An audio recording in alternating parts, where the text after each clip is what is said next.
Hello everyone, hello, कैसे हैं आप लोग। तो आज हम लोग आ चुके हैं मैथमेटिकल टूल्स के दूसरे लेक्चर पे।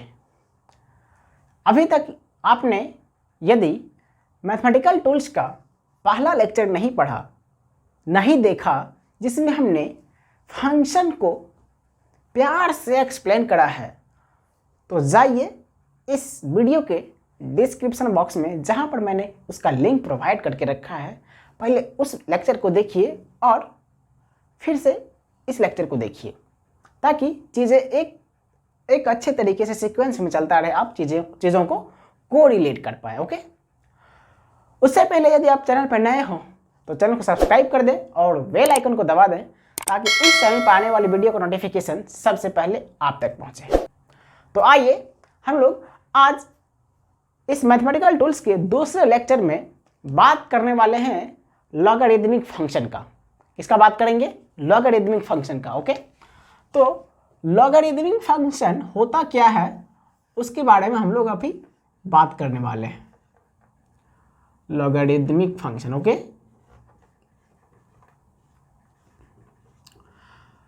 तो जैसा कि आपको पहले से पता होगा कि हम लोग यहाँ पे चीज़ों को किस तरीके से पढ़ते हैं। हम लोग यहाँ पर जो चीज़ों का एक्सप्लेन करते हैं, इस तरीके से एक्सप्लेन करते हैं कि जिस स्टूडेंट को, जिस मेरे प्यारे छोटे भाई बहन को फिजिक्स के पी से डर लगा रहता था पहले, वो बच्चे, वो स्टूडेंट अब फिजिक्स के अच्छे बुक सॉल्व कर रहे हैं, जैसे H.C. वर्मा, B.M. शर्मा और भी बहुत अच्छे तरह के बुक्स के न्यूमेरिकल सॉल्व कर रहे हैं। जिसे कि पहले फिजिक्स के पी से डर लग रहा था, वो आज ये कर रहे हैं। यदि आपको भी फिजिक्स थोड़ा डरावना टाइप का लग रहा है तो आप मेरे चैनल से जुड़े रहें और फिजिक्स जो रियल साइंस होता है उसके फील लें। समय ना बर्बाद करते हुए बात करते हैं लॉगरिदम होता क्या है।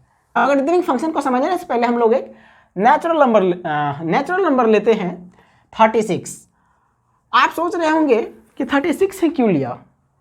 आप चाहे तो इसके जगह पे कोई भी परफेक्ट स्क्वायर नंबर ले सकते हैं, जिससे आपको समझ में आएगा कि कोई परफेक्ट स्क्वायर ही क्यों ले रहे हैं। ठीक है, कोई भी नेचुरल नंबर होता है तो उसको हम लोग दो तरीके से एक्सप्रेस कर सकते हैं, उसे दो तरीके से लिखा जा सकता है।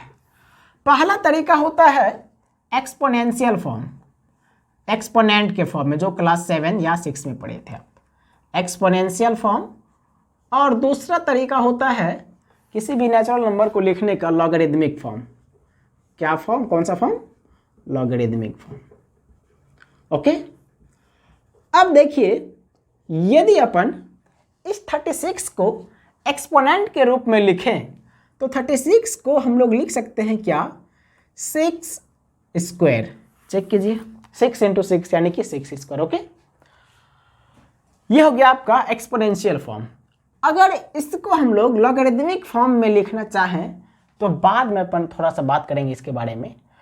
लॉगरिदमिक फॉर्म के बारे में बाद में बात करेंगे। थोड़ा सा एक्सपोनेंशियल फॉर्म की बात कर लेते हैं। ध्यान दीजिएगा कि एक्सपोनेंशियल फॉर्म का दूसरा ही नाम है क्या? Anti log form. कौन सा फॉर्म?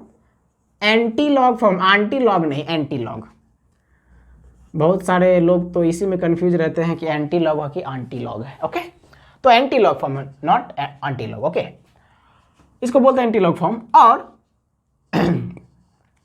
इसका जो ग्राफ होता है ना, थोड़ा सा आप अगर ग्राफ की बात करो, y = e पे पावर x, कुछ भी रहे एक्सपोनेंशियल फॉर्म, e पे पावर x रहे या फिर a पे पावर x, कुछ भी टाइप का रहे, तो इसका ग्राफ कुछ इस तरीके से होता है। यहाँ ये मान लेते हैं x है और ये y एक्सिस है। ओके, तो ये कुछ इस तरीके से बढ़ता है, इस तरीके से बढ़ता है। ओके, यहाँ से स्टार्ट होकर इन्फिनिटी, 0 से स्टार्ट होकर एकदम टेंडिंग टू 0 रहता है। ये कब? जब a का वैल्यू ग्रेटर देन 0 रहता है तब। ओके, और यही ग्राफ आपका इस तरीके से हो जाता है जब a का वैल्यू लेस देन, ये रहा आपका x एक्सिस और ये रहा आपका y एक्सिस। ओके, जब a का वैल्यू ग्रेटर देन 0 रहता है, और दूसरा केस है जब a का वैल्यू 0 और 1 के बीच रहता है, तो इसका ग्राफ कुछ इस तरीके से होता है। इसका जो ग्राफ होता है कुछ इस तरीके से होता है, इस तरीके से होता है ना। और यहाँ पर ये जो कट कर रहा है ये आपका रहता है 0 और 1 पॉइंट। इसका जो कोऑर्डिनेट रहता है वो 0 और 1 रहता है। सिमिलरली इसका भी कोऑर्डिनेट क्या रहेगा, 0 और 1। तो यहाँ पर जो a है, a कहाँ से कहाँ तक रहता है, greater than 0 but less than 1, है ना। ये आपका एक्सपोनेंशियल फंक्शन का ग्राफ होता है ना। इसको आप नोट में ध्यान में रखेंगे, इसको हो सकता है कभी कभी यूज पड़ जाए इसका। ओके, तो एक्सपोनेंशियल फॉर्म यहाँ तक क्लियर हो गया। ओके, अब अपन बात कर लेंगे किसका, जो हम लोग का इंपॉर्टेंट है, लॉगरिदमिक फॉर्म, है ना। इसी 36 को हम लोग लॉगरिदमिक फॉर्म में कैसे लिखेंगे, 36 को देखिए लॉगरिदमिक फॉर्म में कैसे लिखेंगे। लॉग, इसी 36 को लॉगरिदमिक फॉर्म में कैसे लिखेंगे, लॉग 36 बेस 6। अब देखिए यही सब अपन समझेंगे लॉगरिदम का खेल, है ना। लॉग 36 बेस 6, तो इसका वैल्यू अगर पूछता है आपसे, इसका लॉगरिदम वैल्यू क्या होगा, लॉगरिदमिक वैल्यू क्या होगा, तो अपन सोचते हैं सबसे पहले एक टर्म इसमें होता है, जान लीजिए, इसको बोलते हैं अपन आर्ग्यूमेंट। क्या बोलते हैं इसको, आर्ग्यूमेंट बोलते हैं। ओके ओके, और इसको बोलते हैं अपन बेस। क्या बोलते हैं इसको, बेस बोलते हैं, ठीक है। 36 का लॉगरिदमिक वैल्यू हम लोग कैलकुलेट करना चाह रहे हैं जब बेस क्या हो, 6 हो, जब बेस क्या हो, 6 हो। तो हम लोग यही से रिलेट करेंगे, इसको यहाँ से रिलेट करेंगे हम लोग। 6 पे जो आपका यहाँ पे बेस है, बेस पे क्या रखा जाए, बेस पे क्या पावर रखा जाए ताकि 36 आ जाए, and that power is known as the logarithmic value of the given number. Okay, समझ में आया। फिर से रिपीट करता हूं, आई रिपीट कि इस बेस कोई भी नंबर है, मान लेते हैं n है आपके पास कोई एक नंबर, और इसका जो लॉग है, लॉगरिदमिक है, वो लॉग बेस जो है उसका a है। ओके, बेस क्या है, a है। तो a पे हम लोग क्या नंबर रखें, कौन सा नंबर रखें ताकि वो n के बराबर आ जाए। तो यहां से देखो, मान लेते ये है x के बराबर, किसके बराबर है, x के बराबर, ठीक है। तो यहां से तो हम लोग को देख पाते हैं ना कि 6 जो कि बेस है 6, तो 6 पे क्या नंबर रखें, क्या कितना पावर रखें कि 36 आ जाए। तो यहां से हम लोग को दिख रहा है कि 2, है ना। 6 पे 6 का स्क्वायर क्या हो जाता है, 36 हो जाता है ना। तो यही होता है लॉगरिदमिक वैल्यू। तो यहां से आप लोग देख सकते हैं क्या कि इसको अब थोड़ा सा साइड में रखते हैं, मिटाते हैं इसको, बाद में इसको समझेंगे। यहां से देखिए log 36 बेस 6 2। अब इसको समझते हैं। अगर अपन थोड़ा सा इक्वेशन का यूज करें तो 36 that can be written as, अगर इसको 36 इधर है और इसको राइट हैंड साइड में ट्रांसपोज करें, राइट हैंड साइड में लेके चलें, तो ये जो पावर रहता है ना, ये थोड़ा सा ऊपर खिसक जाएगा, पावर थोड़ा सा ऊपर खिसक जाता है, और 6 क्या हो जाता है, इसके बेस में आ जाता है। तो देख लो कि 36 जो है वो 36 के इक्वल आया। थोड़ा सा आप पेशेंस बना के रखिए। लॉगरिदम होता क्या है, कोई नंबर, किसी भी नंबर n को यदि हम लॉगरिदम में लॉगरिदमिक फंक्शन के रूप में लिखना चाहें और उसके यदि बेस a हो, तो उस बेस पे क्या वैल्यू रखा जाए ताकि वो n नंबर को दे दे। ओके, तो आइए अब हम लोग फिर उसको लिख लेते हैं। log n base a that is equal to x। तो n बराबर क्या हो जाएगा, a पे पावर x। यहाँ पर कुछ क्या बोलते हैं कंडीशंस हैं, कब कब ये लॉग डिफाइंड होता है, वो मैथमेटिक्स के लिए ज़रूरी है, तो वो मैथमेटिक्स वाले सर बताएंगे। ओके, आइए हम लोग अब यहाँ तक चीज़ें क्लियर हुआ कि लॉगरिदम होता क्या है। अब लॉग का अगर ग्राफ ड्रॉ करना चाहे लॉगरिदमिक फंक्शन का, तो आइए अब हम लोग ग्राफ ड्रॉ करें।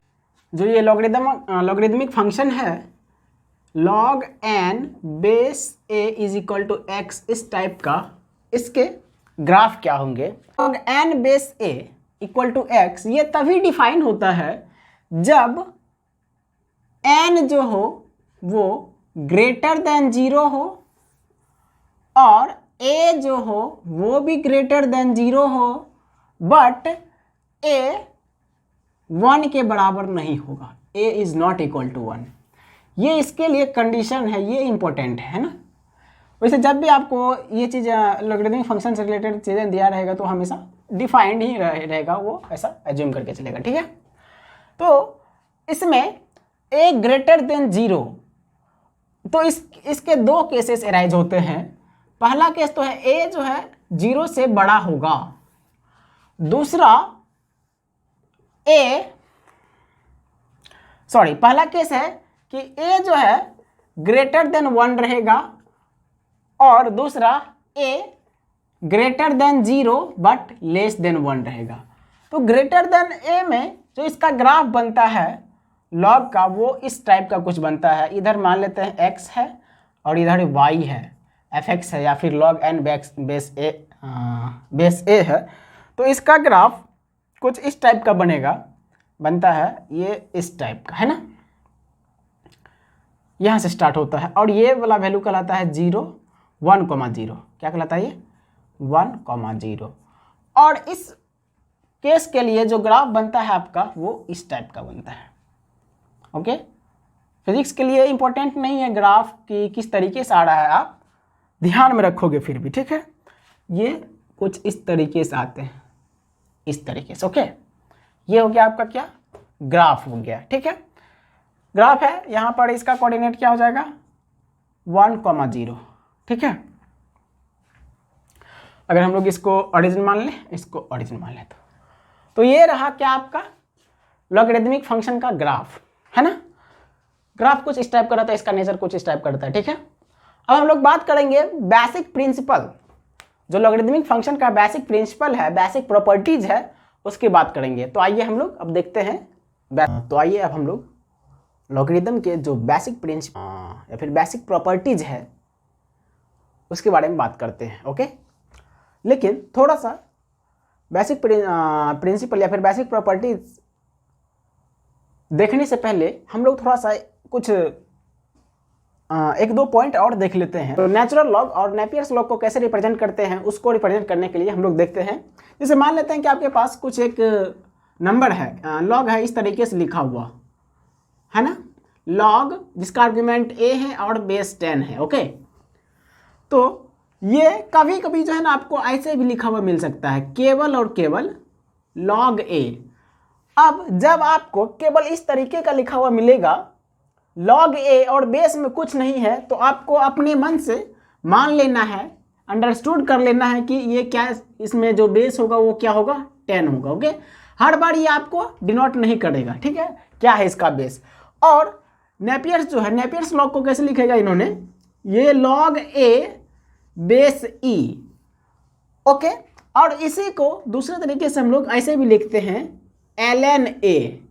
ओके, इसका मतलब क्या है ln का मतलब क्या हो गया कि log जो है उसका आर्गुमेंट a है लेकिन बेस क्या है e है, तो ये दिया रहे या फिर log a बेस e दिया रहे या फिर ln a केवल दिया रहे, तो आप समझ जाओगे क्या ln a है, या फिर ये log के साथ बेस दिया रहे, आर्गुमेंट के साथ log में बेस दिया रहे, और यदि बेस नहीं दिया रहे तो हम लोग समझेंगे क्या वो नेचुरल लॉग है और उसका बेस क्या है 10 है। यहाँ तक की बातें क्लियर हुई।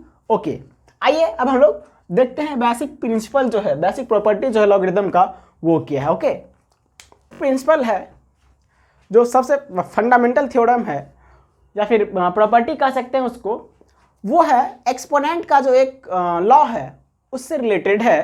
क्या है, सबसे पहले देख लेते हैं। जैसे मान लेते हैं कि हम लोग अभी जितना भी प्रॉपर्टीज पढ़ेंगे ना वो किसी 2 वेरिएबल्स को लेकर पढ़ेंगे और वो वेरिएबल्स हम लोग का एक नंबर की तरह काम करेगा। ओके, जैसे मान लेते हैं कि m और n कोई भी नंबर है, कैपिटल M या फिर capital N, be any number है ना, बी एनी नंबर या फिर कुछ भी हो सकता है, ठीक है। तो इसी से हम लोग सारे प्रॉपर्टी को डिफाइन करेंगे। ओके, तो पहला जो प्रॉपर्टी है उसको बोलते हैं प्रोडक्ट रूल, या फिर पहला जो प्रॉपर्टी है वो इस तरीके से है, log m इंटू n। इस तरीके से यदि आपको दिया रहे, और फिर से यहाँ पर मैं अभी 10 नहीं लिख रहा हूँ, यहाँ पे अभी मैं 10 नहीं लिख रहा हूँ, तो समझ के रखना है क्या, अगर बेस में कुछ नहीं दिया हुआ रहे और लॉग रहे तो समझेंगे कि बेस उसका क्या है, 10 है। ओके, तो इसको एक्सपेंड करते हैं हम लोग, log m plus log n। ये पहला प्रॉपर्टी और फंडामेंटल प्रॉपर्टी, हर किसी को पता होगा ये। जैसे इसका एक एग्जांपल ले लेते हैं, जैसे आपको लिखा रहे log 10 इंटू, जैसे आपको लिखा रहे इस तरीके से log 2 इंटू log 3, तो इसको आप ऐसे भी लिख सकते हो, कैसे, log 2 प्लस log 3, इस तरीके से लिख पाओगे, कैसे, ठीक है। और फिर से याद रखना हमेशा कि अगर log दिया रहे और उसमें बेस नहीं दिया रहे तो हम लोग समझेंगे क्या, बेस यहाँ पे हर एक के पास क्या है, 10 है। ओके, ये था आपका पहला प्रॉपर्टी। ओके, दूसरा प्रॉपर्टी है इसका डिवीजन वाला, है ना, डिवीजन रूल, log m बटा n। log m बटा n हो जाता है आपका log m minus log n। Yes और नो चेक कीजिए, ध्यान रहे, याद कैसे रखेंगे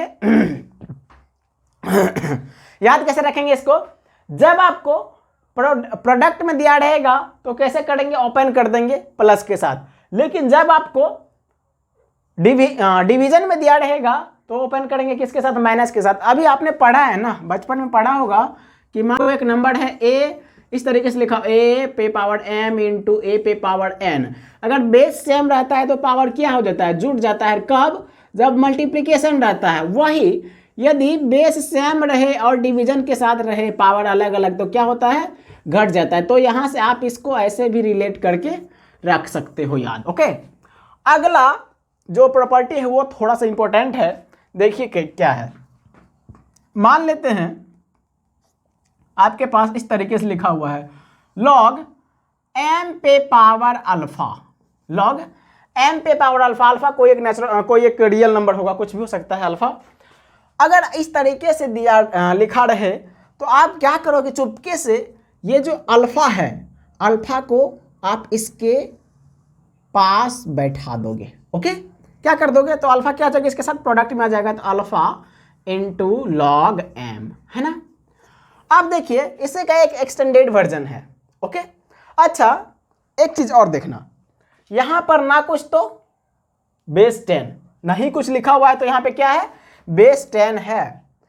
तो बेस 10 एक बार इसी में हम लोग समझते हैं, मान लेते हैं बेस 10 लिखकर, और 10 को क्या अपन 10 पे पावर 1 भी तो लिख सकते हैं ना, यस और नो चेक करके बताइएगा कमेंट बॉक्स में। इसको अपन ऐसे भी लिख सकते हैं। ओके, तो यहां से हम लोग एक नया फॉर्मूला आप देखने वाले हैं, तो अल्फा को क्या अपन अल्फा बाय 1 लिख ले, कोई दिक्कत होगा क्या, नहीं होगा। तो देखिए चौथा जो रूल है आपका इसी से एकदम इसी से रिलेटेड रूल है, क्या है, मान लेते हैं log m पे पावर अल्फा बेस n पे पावर बीटा, इस तरीके से कुछ रहे तो हम लोग इसको लिखते हैं, पहला इस प्रॉपर्टी से अल्फा को ऊपर कर लेंगे प्रोडक्ट के साथ, बाई यहाँ 10 पे पावर 1 था तो क्या आ गया था नीचे, तो बाई यहाँ पे n पे पावर बेस पे पावर क्या है, बीटा, तो alpha by beta log m base n। Check कीजिए यहाँ तक किसी को प्रॉब्लम है, नहीं है। ओके, समझ में आया, ये इसी का एक्सटेंडेड वर्जन है, लोग अलग अलग करके बताते हैं इसलिए मैं भी बता दिया, लेकिन समझेंगे कैसे, इसी का एक्सटेंडेड वर्जन। ओके, तो ये दो थोड़ा इंपॉर्टेंट हो जाता है, इसमें स्टार मार्क कर लीजिए। ओके, और आगे बढ़ते हैं, ठीक है, आगे क्या है देखते हैं। अगला जो रूल है उसको हम लोग बेस चेंजिंग रूल कहते हैं। क्या कहते हैं उसको, बेस चेंजिंग रूल। थोड़ा सा इसको साफ करते हैं। ओके, अगला है आपका बेस चेंजिंग रूल, क्या है, पांचवा है बेस चेंजिंग रूल, इसका नाम है बेस चेंजिंग रूल। शॉर्ट में इसको बताऊं क्या बोलते हैं? बेसी रूल। क्या बोलते हैं? बेसी रूल। ठीक है, तो बेस चेंजिंग रूल में मान लेते हैं आपके पास कुछ इस तरीके से लिखा हुआ है log m बेस n। ठीक है, तो इसको जरूरत पड़ेगा तो हम लोग ऐसे भी लिखेंगे log m by log n। ध्यान दीजिएगा कैसे, यहां पर मैंने बेस के साथ कुछ भी नहीं लिया, इसका मतलब अंडरस्टूड है क्या, दोनों के साथ जो बेस है 10 होने वाला है। लेकिन मान लेते हैं कभी आपको जरूरत पड़ गया यहां पर बेस दोनों पे a लेने का, तो आप उस कंडीशन में क्या करोगे, यदि ऊपर वाले के साथ बेस लोगे a तो नीचे वाले के भी साथ बेस क्या लोगे, a। ऊपर वाले के साथ यदि बेस रहेगा a तो नीचे वाले के साथ बेस क्या रहेगा, a। यानी कि इसी को बेस चेंजिंग रूल बोलते हैं, सेम बेस हमेशा रखते हैं। ओके, अब लास्ट है, कोई एक नंबर है m, उस पे पावर है log n बेस p। ध्यान दीजिएगा, log n a पे power log n base p। तो इसको हम लोग कैसे लिखते हैं, इसको लिखने का तरीका है, क्या कर देंगे, ये वाला जो है बेस जिसपे पावर है उसको यहाँ कर देंगे और इसको यहाँ कर देंगे, n को यहाँ कर देंगे। ओके, तो क्या हो जाएगा, n पे power log m base p। Okay, last है, लास्ट में एक और है हम लोग के पास, जैसे अगर लिखा रहे log m बेस n, तो इसको हम लोग ऐसे भी लिखते हैं 1 by log n base m। ये इसी का एक्सटेंडेड वर्जन है, इसी का एक्सटेंडेड वर्जन है ये।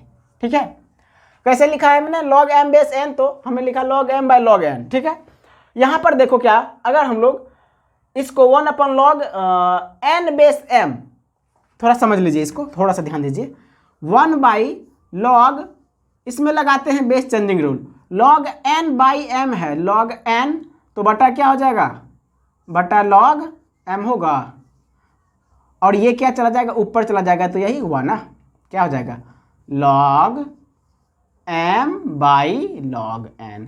ये इसी का एक्सटेंडेड वर्जन है। ओके, उम्मीद करते हैं यहाँ तक आपको समझ में आया होगा।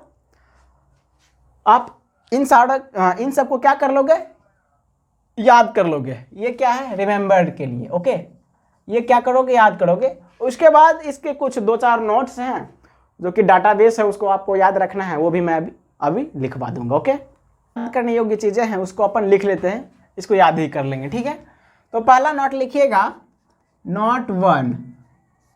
पहला है कि आपको log 2 का वैल्यू होता है 0.30। ओके, अगला log 3 का वैल्यू होता है 0.48, और इसी को अपन याद रखते हैं न्यूमेरिकल में 0.5 भी अप्रॉक्स कर सकते हैं इसको। ठीक है, तीसरा है log 5 का वैल्यू होता है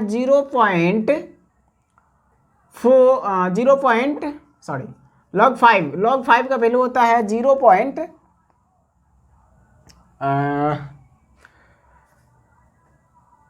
log 5 का वैल्यू होता है log 5 का वैल्यू होता है 0.69, जिसको अपन न्यूमेरिकल में यूज कर सकते हो कितना, 0.7 के आसपास।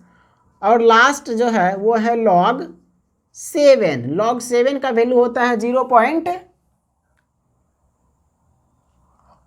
log 7 का वैल्यू होता है 0.89।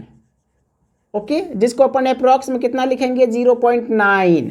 ठीक है, आप चाहो कुछ भी यूज कर सकते हो इसमें से, 0.89 या फिर 0.9। Okay, and last one is your log 10।